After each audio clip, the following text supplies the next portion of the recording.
স্বাধীনতার পর লম্বা সময় পেরোলেও এখনও গর্বিত জাতি হিসেবে বাংলাদেশিদের গড়ে তুলতে না পারার ব্যর্থতা এদেশের সকল রাজনীতিবিদের। দিনাজপুর সরকারি কলেজের অর্থনীতি বিভাগের ৫০ বছর পূর্তি উপলক্ষে আয়োজিত অনুষ্ঠানে বিএনপি মহাসচিব মির্জা ফখরুল ইসলাম বলেন, বাংলাদেশকে আগামীর জন্য গড়ে তুলতে প্রয়োজন সকলের ঐক্যবদ্ধ প্রচেষ্টা।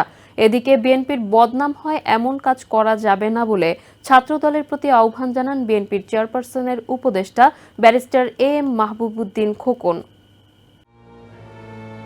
দিনাজপুর সরকারি কলেজের অর্থনীতি বিভাগের সুবর্ণ জয়ন্তী অনুষ্ঠান বর্তমান ও সাবেক শিক্ষার্থীদের অংশগ্রহণে মুখর হয়ে ওঠে কলেজ প্রাঙ্গণ। বেলুন উড়িয়ে অনুষ্ঠানের উদ্বোধন করেন বিএনপির মহাসচিব মির্জা ফখরুল ইসলাম আলমগীর।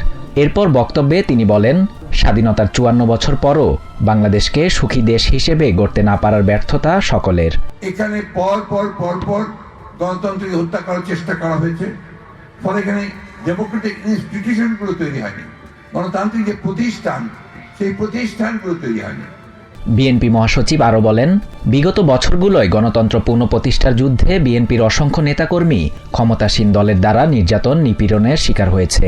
স্বৈরাচার পতনের পর এখন দেশকে আগামীর জন্য গড়ে তুলতে প্রয়োজন সকলের ঐক্যবদ্ধ প্রচেষ্টা। ১৯৭২ থেকে ১৯৭৮ সাল পর্যন্ত দিনাজপুর সরকারি কলেজের অর্থনীতি বিভাগে শিক্ষকতা করেছেন মির্জা ফখরুল। এদিকে বিএনপি চেয়ারপারসনের উপদেষ্টা ও সুপ্রিম কোর্ট বার অ্যাসোসিয়েশনের সভাপতি ব্যারিস্টার এম মাহমুদ উদ্দিন খোকন বলেন, সরকারের ভেতর দুষ্কৃতকারী ঢুকে গেছে, তাই সংস্কারের পাশাপাশি দ্রুত নির্বাচন ব্যবস্থা গ্রহণ করতে হবে।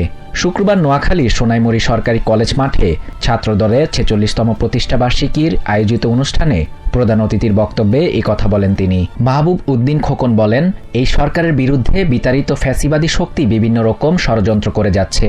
ফ্যাসিবাদী অপশক্তির মোকাবিলায় ছাত্রদলকে ঐক্যবদ্ধভাবে কাজ করার আহ্বান জানান তিনি।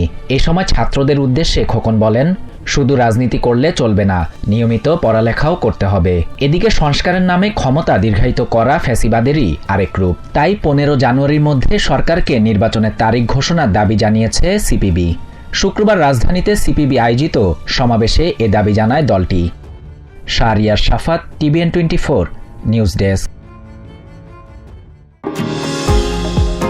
নিউ ইয়র্ক থেকে সম্প্রচারিত টিভিএন 24 টেলিভিশন বিশ্বজুড়ে বাঙালির কণ্ঠস্বর।